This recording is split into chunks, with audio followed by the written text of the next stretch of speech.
They say the cafeteria is haunted, but they don't tell you about the rule book. Forget everything you thought you knew about ghost stories, because this isn't about ghouls. It's about survival by a bizarre, unspoken code. Prepare for a chilling deep dive into a night shift where ignoring even one strange directive means becoming part of the cafeteria's permanent collection. The fluorescent lights of midnight munchies buzzed with that particular frequency that makes your teeth ache. I stood in the doorway at 11:45 p.m., 15 minutes before my shift officially started, staring at what would be my workplace for the next 8 hours. The cafeteria stretched before me like the belly of some sleeping beast, all chrome counters and plastic tables catching the sickly yellow glow from above.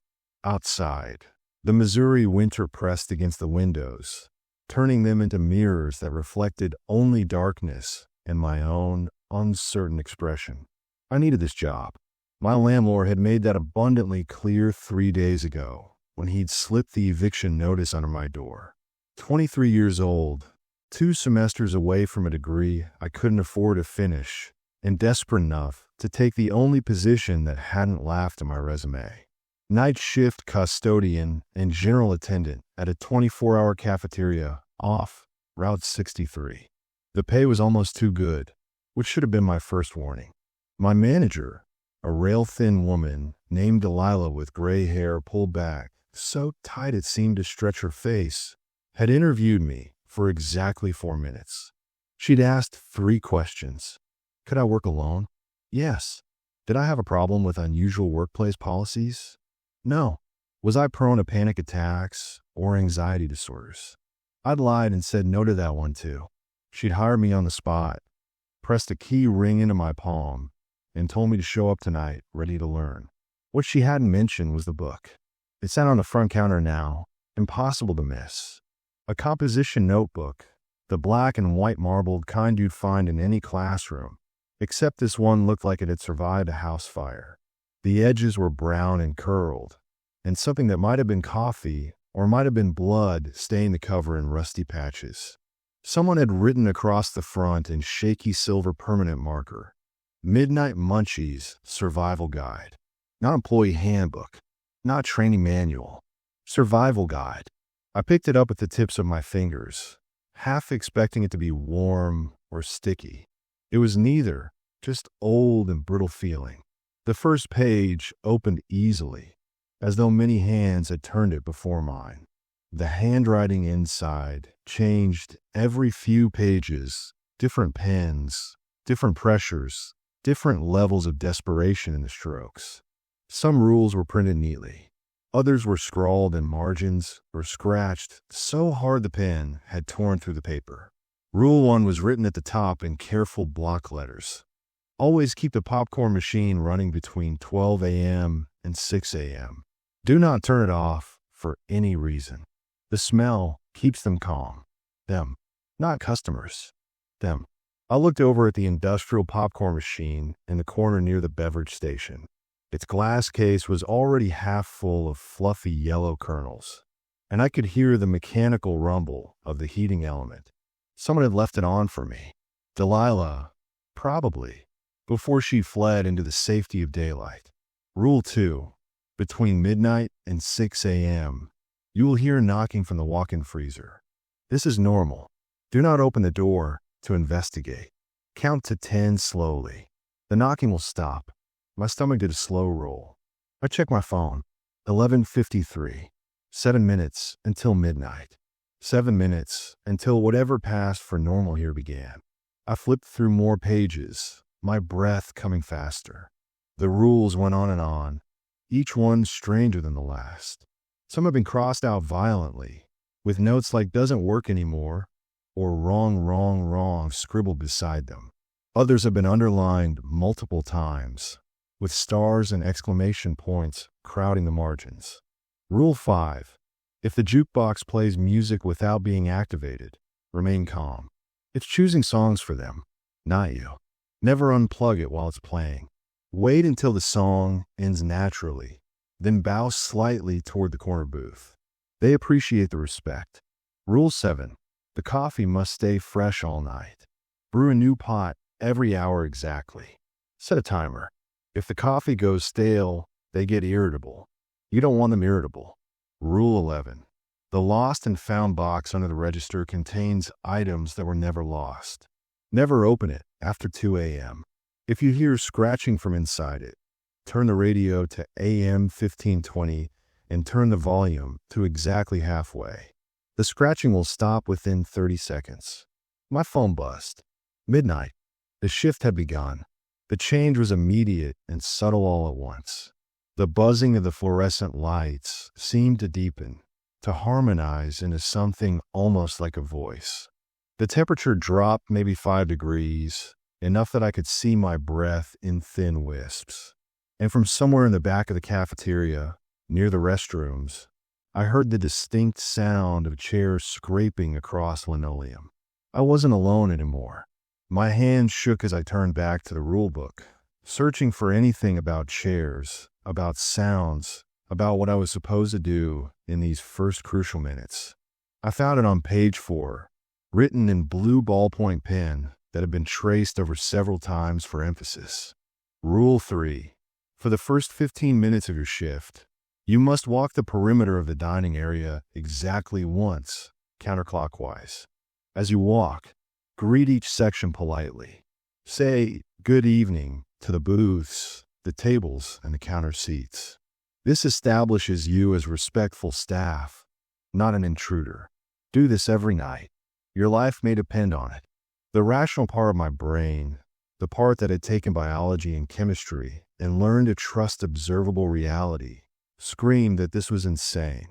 The larger part of my brain, the ancient lizard core that had kept humans alive through millennia of darkness and predators, insisted I follow the instructions exactly. I chose survival over skepticism.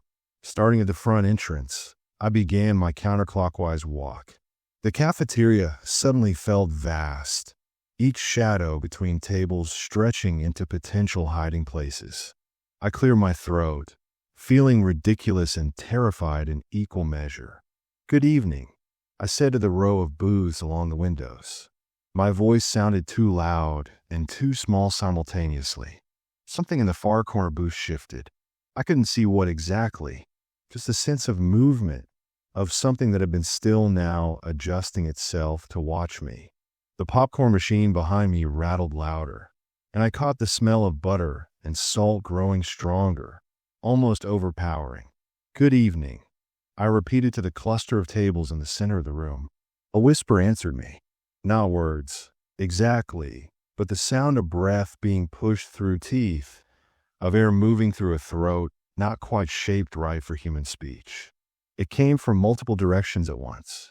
I kept walking, my legs mechanical, my heart hammering so hard I thought it might crack a rib. The counter seats were next, a row of round stools bolted to the floor, their red vinyl seats cracked and peeling. "Good evening," I said, and one of the stools rotated slowly, completing a full 360-degree turn before settling back into place. I completed the circuit and returned to the front counter, my hands gripping the edge so hard my knuckles went white. According to the clock on the wall, 12:14 a.m., I'd survived the first test. Only 7 hours and 46 minutes to go. The rulebook lay open where I'd left it, but now there was something new on the page. Fresh ink, still glistening slightly, as though someone had just written it while I'd been walking. The handwriting was spidery and thin, each letter shaking like it had been formed by something and used to holding a pen. "You did well, Jasper. Welcome to the family." My employee name tag read Jasper.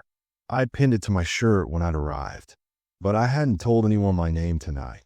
Delilah had simply handed me the tag, pre-printed, as though they had been expecting me specifically, as though this job had been waiting for someone named Jasper to fill it. The walk-in freezer door rattled 3 times, sharp and insistent. Rule 2. Don't open it. Count to 10. I counted, my voice barely audible, even to myself. 1, 2, 3. The rattling grew more frantic, metal on metal, hinges straining. 4, 5, 6, Something slammed against the inside of the freezer door hard enough that I saw the metal buckle slightly outward. 7, 8, 9.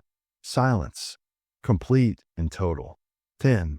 The popcorn machine dispensed a fresh cascade of kernels with a cheerful mechanical ping, and I realized I'd been holding my breath. The night had only just begun, and already I understood what every previous employee who'd written in that book had learned. The rules weren't suggestions. They were the only thing standing between me and whatever hungers lived in midnight munchies after dark. I pulled out my phone to set the timer for the first coffee pot of the night. 1 hour, on the dot, every pot fresh. I could do this. I could survive until dawn. I had to believe that. Even as the jukebox in the corner flickered to life without anyone touching it, and the opening notes of a song I didn't recognize began to drift through the empty cafeteria. The jukebox was an ancient Wurlitzer model, all chrome and colored glass panels that probably looked cheerful in daylight, but now glowed with something unwelcoming. I hadn't noticed it during my walk around the cafeteria, tucked as it was in the alcove near the restrooms, but now its presence seemed to fill the entire space. The song it played wasn't anything I recognized. It sounded like a jazz standard from the 50s, but the audio quality was wrong, warped, as though the music was coming from underwater or through several layers of static. I fumbled for the rule book, searching for Rule 5 again. If the jukebox plays music without being activated, remain calm. It's choosing songs for them, not you. Never unplug it while it's playing. Wait until the song ends naturally, then bow slightly toward the corner booth. They appreciate the respect. The corner booth, the same one where I'd seen that subtle movement during my greeting circuit. I forced myself to look at it now, really look, fighting every instinct that screamed at me to keep my eyes down. The booth appeared empty.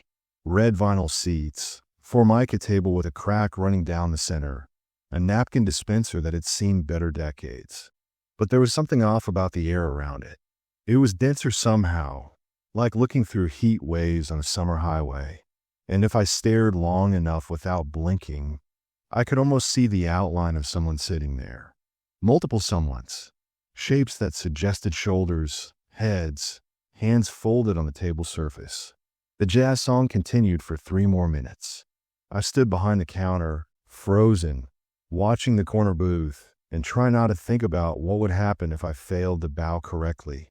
When the final note faded into crackling silence, I stepped out from behind the counter, faced the booth directly, and bent at the waist in what I hoped was a respectful gesture. For a moment, nothing happened. Then, from the booth, came a sound like approval. A collective sigh, multiple voices exhaling in satisfaction. The dense air shimmered once and settled, and the temperature in the cafeteria rose a few degrees, returning to merely uncomfortable instead of frigid. I'd passed another test. My phone alarm chimed. 1 a.m. Time for fresh coffee. I hurried to the coffee station, grateful for a concrete task that didn't involve bowing to invisible entities or greeting furniture. The industrial coffee maker was a beast of a machine, all steel and copper tubing, with a sign taped to it that read Colombian only. Check the bags.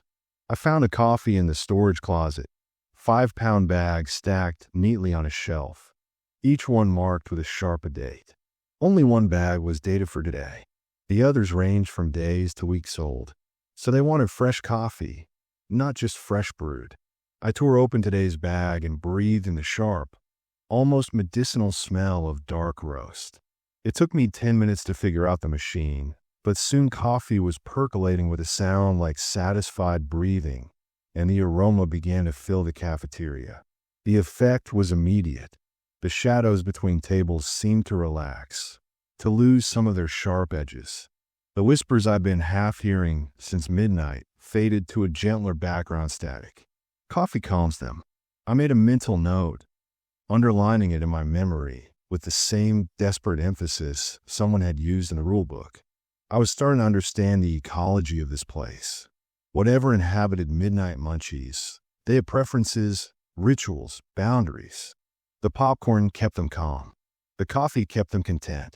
The greetings and the bowing acknowledged their presence, gave them the respect they craved or demanded. And the rules, those increasingly bizarre rules, they were the map through a minefield. Follow them exactly, and you might survive. Deviate even slightly, and I didn't want to think about the and. The next hour passed in tense routine. I wiped down tables that were already clean, swept floors that held no dirt, and tried not to think about how the mop bucket's water turned slightly gray despite the floor being spotless. At 1:45, I brewed the second pot of coffee, setting my phone alarm for 2:45 before I could forget. The ritual of it was soothing, giving my hands something to do while my mind raced through the implications of working in a haunted cafeteria. At 2 a.m. exactly, something changed. The scratching started from under the register. Soft at first, almost missable under the popcorn machine's rumble and the coffee maker's percolating. But it grew louder, more insistent. The sound of fingernails on cardboard, or maybe something with claws tried to dig its way through layers of material. The lost and found box. Rule 11. Never open it after 2 a.m. If you hear scratching from inside it, turn the radio to AM 1520 and turn the volume to exactly halfway. I'd seen the radio earlier, an old transistor model sitting on the shelf behind the register, covered in a fine layer of dust. My hand shook as I grabbed it, searching for the power button. The scratching grew more frantic, and now I could hear something else under it. Breathing, panting, something alive and desperate in that box, trying to claw its way out. The radio crackled to life with a burst of static. I spun the dial, hunting for AM 1520. The numbers were worn off the display, forcing me to go by feel and the station indicators that occasionally broke through the white noise. Religious sermon, country music, more static, and then, at what I hoped was 1520, something that might have been a broadcast but sounded more like wind through a cave system, distant and hollow. I adjusted the volume dial to what I estimated was halfway, my best guess at 50%. The scratching paused. 1 second, 2 seconds. Had I gotten it wrong? Was I supposed to be more precise? The rulebook had said exactly halfway. But what if? The scratching stopped. 30 seconds, just like the rule promised. The breathing sound faded into nothing, and whatever had been inside the lost and found box settled back into quietness. I realized I'd been holding my breath again and let it out in a shaky exhale that fogged in the cold air. But I looked away from the dining area while dealing with the box. When I turned back around, I saw that I'd missed something crucial. One of the chairs at the center table had moved. Not much, just pulled out slightly, as though someone had been sitting there and had recently stood up. The problem was Rule 14, which I'd only skimmed earlier. I pulled out the rule book with trembling fingers and found the entry, written in red ink with multiple underlines. Rule 14. If furniture moves while you are not watching, do not acknowledge it. Do not push chairs back in. Do not write tipped items. Pretend you notice nothing unusual. They're testing you. Your reaction determines their next move. I'd already looked directly at the chair. I'd already seen it. Did that count as acknowledging it? The rule didn't specify. I made a split-second decision and turned away deliberately, moving back to the coffee station as though I had urgent business there. I checked the pot level, adjusted the heat setting unnecessarily, and forced myself to breathe normally. Behind me, I heard the chair scrape again, pulled out further, then another chair from a different table, then another. Don't look. Don't acknowledge. I gripped the counter edge and stared at the coffee pot like it was the most fascinating thing I'd ever seen. My reflection in a chrome surface showed wild eyes and a too pale face. Behind my reflection, in the distorted mirror world of the metal, I could see chairs continuing to move. One by one, they pulled away from tables, creating a semicircle in the center of the dining area. They were arranging themselves into an audience, preparing for something. But what? The jukebox clicked on again, but this time it didn't play jazz. It played static, pure white noise that filled the cafeteria like a presence. And underneath the static, I could hear voices. Dozens of them, maybe hundreds, all whispering the same thing over and over. Turn around, Jasper. Turn around and see us. Turn around and join us. Rule 14 played through my head on repeat. Do not acknowledge it. Your reaction determines their next move. I planted my feet and refused to turn, even as the whispers grew louder, even as I felt the temperature plummet again, even as something that felt like fingers brushed the back of my neck with a touch like freezer burn. The coffee pot finished brewing with a final gurgle. The normal, mundane sound seemed to break whatever spell had been building. The static from the jukebox cut off abruptly. The whispers ceased, and when I finally, carefully, allowed myself to glance over my shoulder, all the chairs had returned to their proper positions around the tables. But something had changed. On the table nearest to me, someone had written a message in what looked like condensation, letters formed from moisture that shouldn't exist in the cold, dry air. 3 strikes, Jasper. 2 remain. I made a mistake already, and I didn't even know what it was. The message on the table evaporated before I could fully process it, leaving only clean formica behind. 3 strikes. The phrase echoed in my mind with the weight of finality. Baseball rules in a haunted cafeteria. 3 mistakes and I'd be out, but that meant something far worse than losing a game. I checked my phone with shaking hands. 2:38 a.m. 3 hours down, 5 to go. I'd already used up 1 strike, which meant my margin for error had shrunk to almost nothing. Every action now carried potentially lethal consequences, and I still didn't know what I'd done wrong. I forced myself back to the rulebook, searching for clues. Maybe I'd missed something during my greeting circuit. Maybe I'd paused too long during my counting at the freezer door. Or perhaps looking directly at the moved chair had been the violation, regardless of my recovery. The book offered no answers, just more rules, more warnings, more ways to fail. Rule 18 caught my attention. Between 3 and 4 a.m., the emergency exit will appear unlocked. Under no circumstances should you attempt to leave through it. The door leads elsewhere, and you will not return. I glanced at the emergency exit at the far end of the cafeteria. A standard metal door with a crash bar, an illuminated exit sign, above it casting green light across the floor. It looked exactly like what it was supposed to be, an escape route in case of fire. But now that door represented another trap, another test designed to catch the desperate or the foolish. The coffee alarm went off, a sharp digital chirp that made me jump. 2:45. Fresh pot needed. I moved mechanically through the routine, dumping the old coffee, rinsing the pot, loading fresh ground from today's dated bag. The ritual was becoming muscle memory, and I clung to it gratefully. Concrete tasks kept the panic at bay. As I waited for the coffee to brew, I noticed something new.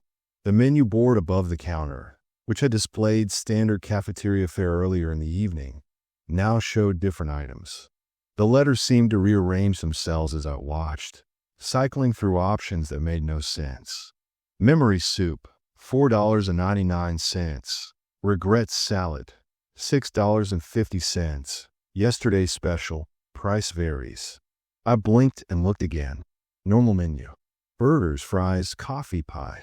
But when I let my vision unfocus slightly, the other menu reappeared, shimmering underneath the real one like a double exposure photograph. They have their own menu, their own offerings. I wondered what would happen if someone tried to order from that spectral menu, then decided I absolutely did not want to find out. A sound from the kitchen made my blood freeze. The kitchen was supposed to be locked, sealed off during the night shift according to Rule 23, which I had read earlier with relief. You are responsible for the dining area only. The kitchen door will be locked from midnight to 6 a.m. Do not enter, regardless of sounds. Do not unlock it, even if someone asks. Especially if someone asks. But now I heard dishes clattering in there. The rhythmic sound of knife on cutting board. A faucet running. All the sounds of a busy kitchen preparing food for customers that didn't exist. I looked at the kitchen door. Still closed. Still locked, presumably. The sounds continued, growing louder, and beneath them I heard something else.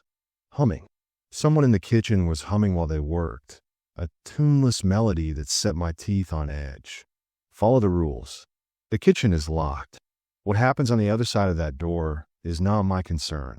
I repeated it like a mantra and focused on the coffee, which had finally finished brewing.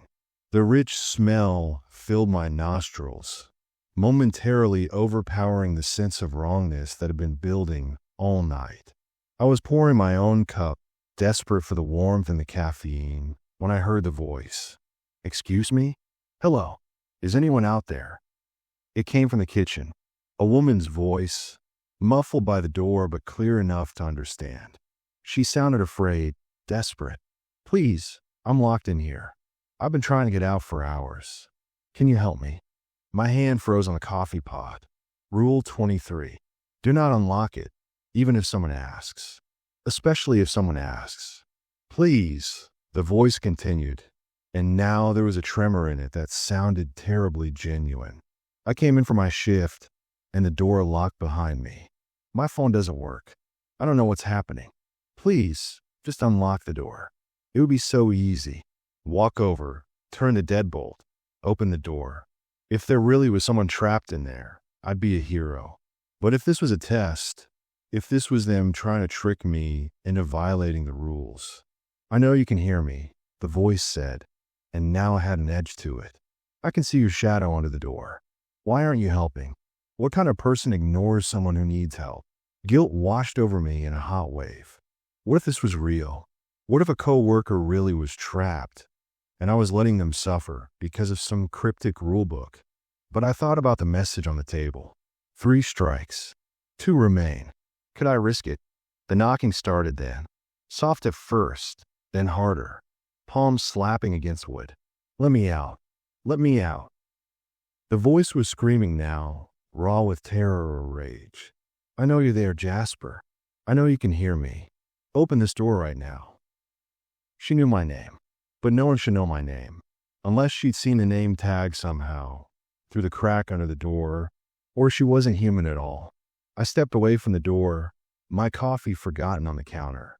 The pounding continued for another 30 seconds, growing increasingly violent, until I thought the door might splinter. Then abruptly it stopped. The voice let out a sound halfway between a laugh and a sob. "Smart boy," it said, and the voice had changed. Still female, but deeper now, with harmonics that didn't quite match up with human vocal cords. Smarter than the last one. He opened the door. We ate well that night. The implication hit me like a physical blow. I wasn't the first person to work this shift. The rule book had been written by multiple people, hands that had held the pen before mine. But where were they now? How many of them had made it through their shifts? How many had failed? I thought of the phrase, becoming part of the cafeteria's permanent collection from the warnings Delilah had given me. Not a euphemism, a literal description. The emergency exit sign flickered. I checked my phone. 3:02 a.m. Right in the window when the exit door would appear unlocked. I could see it from where I stood, and sure enough, the crash bar had a gap beneath it. The door was ajar, just slightly, cold air whistling through the crack. All I had to do was walk over there and push through. Abandon this nightmare, run out into the frozen Missouri night, and never look back. My car was in the parking lot. I could be halfway to anywhere by sunrise. The popcorn machine sputtered behind me, and I smelled burning kernels. I let it run too long without clearing the bin. I moved automatically to fix it, dumping the old popcorn into the trash and starting a fresh batch. The smell of burning faded, replaced by the clean scent of fresh popcorn. The emergency exit door swung open wider, as though inviting me. Through the gap, I couldn't see the parking lot. I couldn't see anything but darkness, absolute and complete. Not the darkness of night, but the darkness of absence, of void. Whatever was beyond that door wasn't the outside world. I turned my back on it deliberately and returned to the counter. Behind me, I heard the door close with a soft click. When I looked again, it was fully sealed, the exit sign glowing steadily. Another test passed, but I was exhausted, and dawn was still 3 hours away. My phone showed 42 unread messages, all from the same unknown number. I hadn't heard a buzz. Against my better judgment, I opened the messages. They were all the same.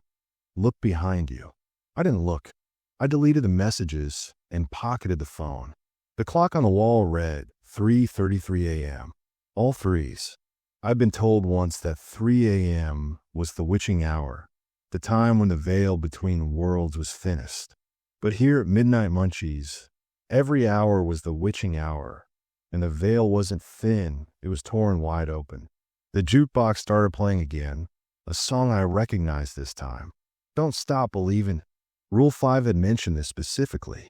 If the jukebox plays Don't Stop Believin', hide under the counter until it stops. I didn't hesitate. I dropped to my knees and scrambled under the counter, wedging myself into the small space between the cash register stand and the mini fridge. The song blared through the cafeteria, Journey's familiar chorus, taking on sinister weight in this context. From my hiding spot, I could see the dining area through the gap at the bottom of the counter. What I saw would haunt me forever. They manifested when that song played. Dozens of them, maybe more, filling every chair and booth. Translucent figures in clothing from different eras. A woman in a 50s dress. A man in 80s business attire. A teenager in clothes from the 70s. More and more, crowding every available seat. All of them staring in the same direction. At the counter, at where I'd been standing moments before. They were hungry. I could see it in their spectral faces, in the way their mouths opened and closed, in the way their hands reached toward the counter. If I'd still been standing there when they appeared, the song played on, for minutes and 10 seconds, though it felt like hours. When the final note faded, they vanished, winking out of existence like candles blown out by a collective breath. I stayed under the counter for a full minute after, making sure they were truly gone, before climbing back to my feet on legs that barely supported my weight. The corner booth shimmered, and I quickly bowed toward it, remembering the requirement even in my terror. A satisfied sigh answered me. "Good boy, Jasper." A voice whispered from nowhere and everywhere. 2 strikes remain. Try not to waste them. 4 a.m. arrived with a subtle shift in atmosphere. The cafeteria felt heavier somehow, as though the building itself had taken a breath and held it. I'd survived 6 hours, made it to the deep darkness before dawn. But the rules in the book grew darker too as I turned the pages, preparing myself for what the remaining hours might bring. Rule 31 was circled multiple times in different colored inks. After 4 a.m., you may see yourself walk past. This is not a mirror. This is not a reflection. Do not speak to it. Do not touch it. Do not acknowledge its existence in any way. If it speaks to you first, respond only with your late. Nothing else. I was reading this passage for the 3rd time when I heard footsteps, heavy boots on linoleum, coming from the direction of the restrooms. I looked up automatically, and my heart stopped. I was walking toward the counter. Not a reflection, not my shadow. Me. Same jeans, same blue employee polo, same name tag pinned to the chest. But this version of me moved differently, with a loose, languid quality that my anxiety-wound body had never managed. It smiled as it approached, and the smile was all wrong. Too wide, showing too many teeth. "Rough shift, huh?" it said in my voice. "Bet you're wondering if you'll make it till dawn." Every instinct screamed at me to respond, to demand answers, to question this impossibility. Instead, I forced my mouth open and spoke the only words the rules allowed. "You're late." The doppelganger stopped mid-stride. Its smile faltered, then disappeared entirely. For a moment, its face rippled like water disturbed by a thrown stone, and I caught a glimpse of something else underneath. Something that was definitely not human.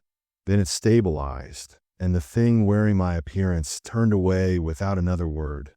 walking back toward the restrooms and disappearing around the corner. I realized I was gripping the counter so hard that my fingers had gone numb. I forced myself to release, to breathe, to count backwards from 10 like I'd learned in therapy. The technique barely helped. My phone vibrated with the coffee alarm. 3:45. I'd somehow lost track of 15 minutes. I mechanically went through the brewing process, but my hands shook so badly I spilled grounds across the counter. As I cleaned them up, I noticed something that made my blood run cold. The spilled grounds were forming letters, words appearing in the scattered coffee, arranged by invisible fingers. Strike 2, Jasper, be more careful. I swept the grounds into the trash with frantic motions, but the message had already burned itself into my memory. I made another mistake, but when? What had I done? I followed every rule perfectly, or so I thought. The doppelganger encounter had gone according to the book. The coffee was fresh. The popcorn machine was still running. I hadn't opened the freezer or the kitchen or the emergency exit, unless the mistake was something I hadn't done, something I'd forgotten. I grabbed the rule book and flipped through it with increasing desperation. There had to be something, some detail I'd overlooked. The pages blurred together, rules stacking upon rules, warnings upon warnings, until I found it on page 17. Rule 27. Between 3:30 and 4:30 a.m., you must refill the salt shakers at exactly 4:15 a.m. Use only the salt from the red container in the storage closet. This is non-negotiable. I checked my phone. 4:07 a.m. 8 minutes until the deadline. I ran to the storage closet, yanking the door open with such force it slammed against the wall. The interior was crammed with supplies, shelves packed tight with boxes and containers. I scanned them frantically, searching for anything red. There, top shelf, back corner, a vintage salt container with a red lid, the kind restaurants used decades ago. I grabbed a chair and climbed up to reach it, my pulse hammering in my ears. 4:11 a.m. The salt shakers were scattered across the dining room tables. I had never counted them during my earlier walkthrough. I jumped down from the chair and started running table to table. The red container clutched in my hands like a lifeline. Each table had a salt shaker, small glass cylinders with metal tops. I unscrewed the first one and began pouring from the red container. The salt that came out wasn't white. It was gray with a faint metallic shimmer. It smelled like ozone and something else. Something burnt. 4:13 a.m. My hands were shaking so badly, I spilled salt across 3 different tables as I worked. Another superstition floated through my panic-addled brain. Spilled salt is bad luck. Throw it over your left shoulder. But I didn't have time for folklore remedies. I had 2 minutes.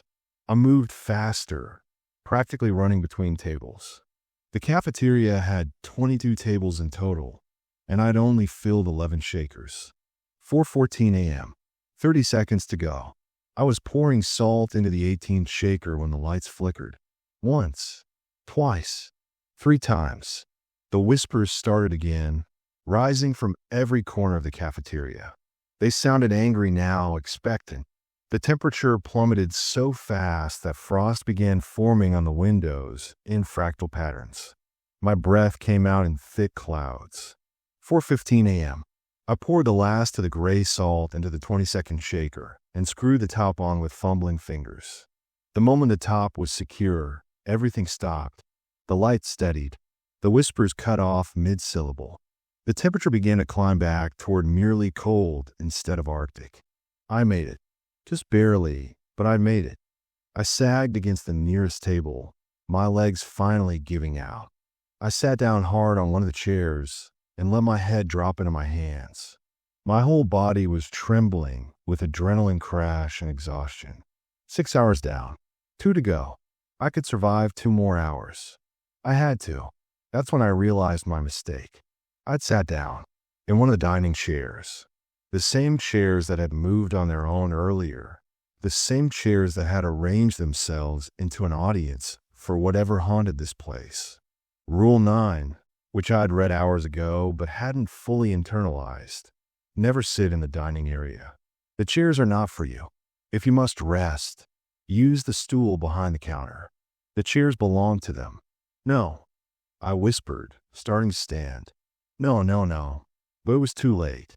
I felt it immediately, the sensation of something settling into the chair beneath me.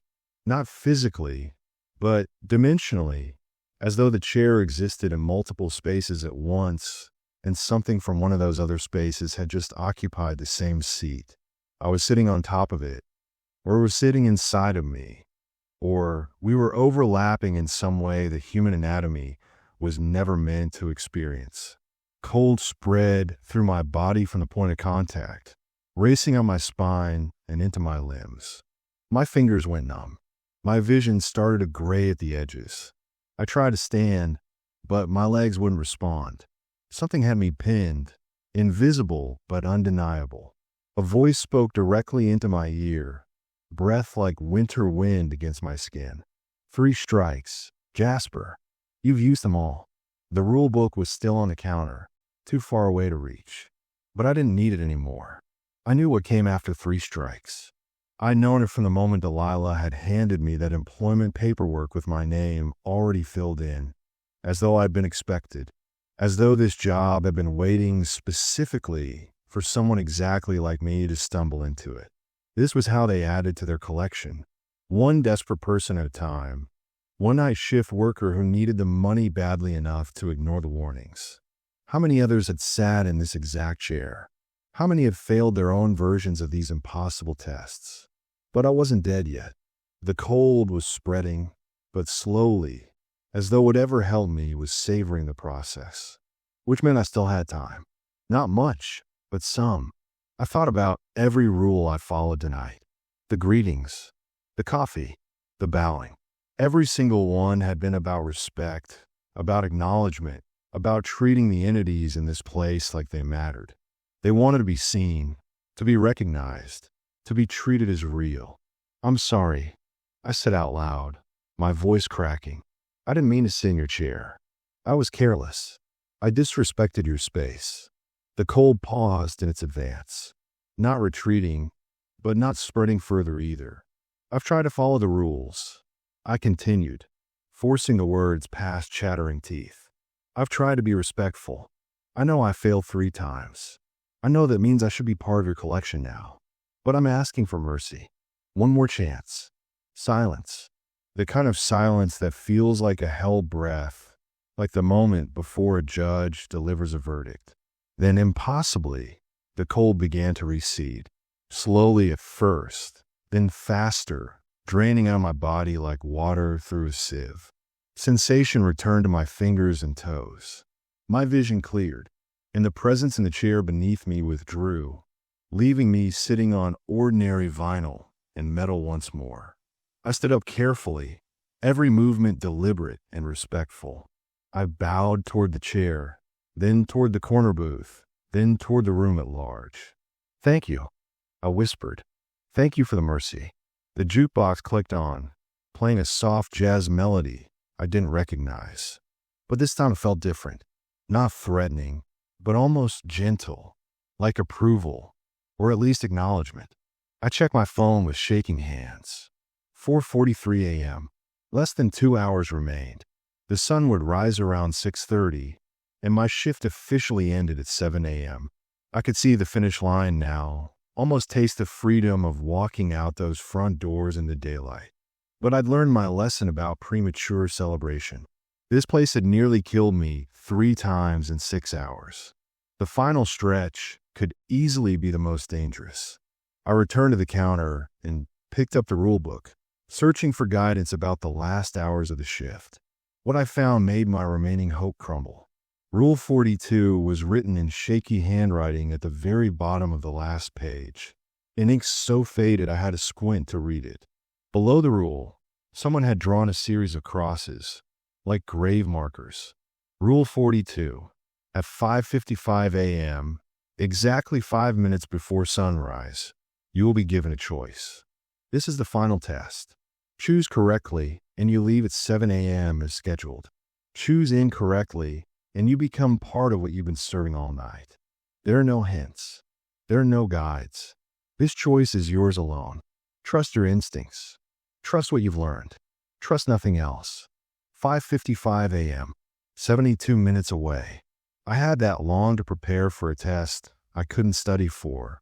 A choice with stakes measured in my continued existence. Whatever happened next would determine if I walked out of here as Jasper Thompson, or if I became another whisper in the walls, another shadow in the corners, another voice trying to trick the next desperate fool who took the night shift. The coffee alarm went off. 4:45. Time for another fresh pot. I went through the motions automatically, but my mind was elsewhere, racing through everything I'd experienced tonight. The rules had taught me about respect, about boundaries, about the ecology of this haunted space. But what kind of choice would test those lessons? The kitchen door rattled, not violently, just a gentle shake, as though someone on the other side was testing the lock. I ignored it. The freezer door did the same a moment later. I counted to 10, and it stopped. They were getting restless as dawn approached. Maybe they always did. Maybe they knew that their time was running short, that the sun would drive them back into whatever spaces they occupied during daylight hours. Or maybe they sensed the final test coming and wanted to see if I'd slip up before reaching it. I wouldn't. Not now. Not when I was this close. The popcorn machine suddenly jammed, kernels backing up in the mechanism with a grinding sound. I rushed over to clear it, remembering Rule 1. Always keep it running. The smell keeps them calm. I managed to unjam it and get it operating smoothly again, but the brief interruption had consequences. The shadows between tables darkened. The whispers grew louder. The corner booth shimmered with that dense, heat-wave quality that suggested multiple presences. They were unhappy with even that momentary lapse. "I'm sorry," I said quickly, bowing toward the booth. "It's fixed now. Everything's fine." The shadows grudgingly lightened. The whispers faded to background noise. But I could feel their attention on me now, constant and heavy. They were watching every move, evaluating every action. The final test was coming, and they wanted to see if I was worthy of passing it. Or maybe they wanted to see me fail. Maybe failure was more entertaining. 5 a.m. arrived with a deep vibration that I felt more than heard, as though the building itself had acknowledged crossing some invisible threshold. Only 55 minutes until the choice. Less than 2 hours until potential freedom. I brewed another pot of coffee, my movements mechanical and precise. The routine was the only thing keeping me sane. The smell of fresh coffee filled the air, and I poured myself another cup, my fourth or fifth of the night. The caffeine had stopped working hours ago, but the warmth was comforting. My phone buzzed. Not an alarm this time, but a text message. From Delilah. Still alive. I stared at the message for a long moment before typing back. Barely. 3 strikes used. Final test at 5:55. Her response came immediately. Then you've done better than most. Remember, the choice isn't about right or wrong. It's about understanding what you've been part of tonight. Good luck, Jasper. I hope I see you tomorrow. The message offered no real guidance, but somehow it helped anyway. I wasn't alone in this. Someone on the outside knew what I was facing, had faced it themselves perhaps, and believed I could survive it. I spent the next 50 minutes in careful maintenance. Fresh coffee at 5:45. Continuous attention to the popcorn machine. Wiping down surfaces that didn't need cleaning. Anything to keep my hands busy and my mind from spiraling into panic about what was coming. At 5:50 a.m., I checked the rulebook one final time, reading through random rules as though I might find some hidden clue. But the book offered nothing new. Whatever the choice was, I'd have to face it with only what I'd learned through experience. 5:55 a.m. arrived. The lights went out. Not gradually, not flickering. Just instant, complete darkness. The only illumination came from the emergency exit sign's green glow and the faint pre-dawn light starting to seep through the windows. It wasn't enough to see by, just enough to create shapes and shadows. In the darkness, something moved. Multiple somethings. The chairs scraped across the floor as they had earlier. But this time they didn't stop. They kept moving, scraping and sliding, until they formed two distinct groups. The lights came back on. The entire cafeteria had rearranged itself. All the tables and chairs now formed two clear sections, one on the left side of the room, one on the right. In the center, a single path led from the counter to the front door. And at the start of that path, standing between the two sections, was my doppelganger. It smiled that too wide smile. "Hello again, Jasper. Time for your choice." The doppelganger stood in the center aisle, its arms spread wide like a game show host presenting prizes. In the dim light of approaching dawn, I could see it more clearly now. It wore my face like a mask that didn't quite fit, the edges blurring occasionally to reveal something else underneath. Something with too many angles and not enough humanity. "The left section," it said, gesturing with my hand to the tables on that side, "represents acceptance. Sit in any chair there, and you become one of us. No more struggling, no more fear. You'll have purpose, community, and eternity. You'll help us greet the next worker, teach them the rules, test their worthiness." I could see them now, the entities I've been serving all night. They'd fully manifested in the chairs on the left, filling every seat. Dozens of translucent figures, all watching me with expressions that might have been hunger or might have been longing. The woman in the 50s dress smiled encouragingly. The teenager in 70s clothes waved. They looked almost friendly in their desperation for me to join them. The right section, the doppelganger continued, pointing to the other side, represents rejection. Walk through there to reach the door, and you reject everything you've experienced tonight. You reject us, our existence, our community. You leave and never return, and we'll find someone else to serve us. The right section was empty. No entities occupied those chairs. The tables were bare, except for the salt shakers I'd filled hours ago. The path through them led directly to the front door, which I could see was now unlocked. The deadbolt turned, morning light starting to filter through the glass. "That's your choice, Jasper," my double said, and its smile widened impossibly further. "Accept or reject. Join or leave. Which will it be?" I stared at the two sections, my exhausted mind trying to process the implications. This was the final test, the one that would determine if I walked out of here human or became another ghost in the collection. But something about it felt wrong. The rule book had said to trust my instincts, trust what I'd learned, trust nothing else. What did I learn tonight? I'd learned that the entities here responded to respect, that they wanted acknowledgement, recognition, to be treated as real and valid. Every rule had been about honoring their presence, their boundaries, their needs. The coffee, the popcorn, the greetings, the bowing. All of it had been about giving them what they craved. But I'd also learned that they tested constantly. The moved chairs, the voice in the kitchen, the doppelganger asking me questions earlier. Every test had been designed to make me break the rules, to trick me into doing the wrong thing. So what if this choice was another trick? "Neither," I said out loud. The doppelganger's smile froze. "What?" "Neither section," I repeated, my voice growing stronger. "This isn't a real choice. It's another test." I walked forward, past the doppelganger, but I didn't turn toward either section. Instead, I walked straight down the center aisle between them, past the arranged tables, past the watching entities on the left and the empty chairs on the right. "No," the doppelganger said, its voice losing my inflection and becoming something else entirely. "You have to choose. Those are the rules." "The rules have been about respect," I said, still walking. "About acknowledging your existence without letting you consume mine. Acceptance means I lose myself. Rejection means I deny everything you are. Neither shows respect." I reached the end of the center aisle and turned to face both sections. The entities on the left had risen from their chairs, their translucent forms more solid now, more real. They weren't smiling anymore. "I acknowledge you," I said clearly.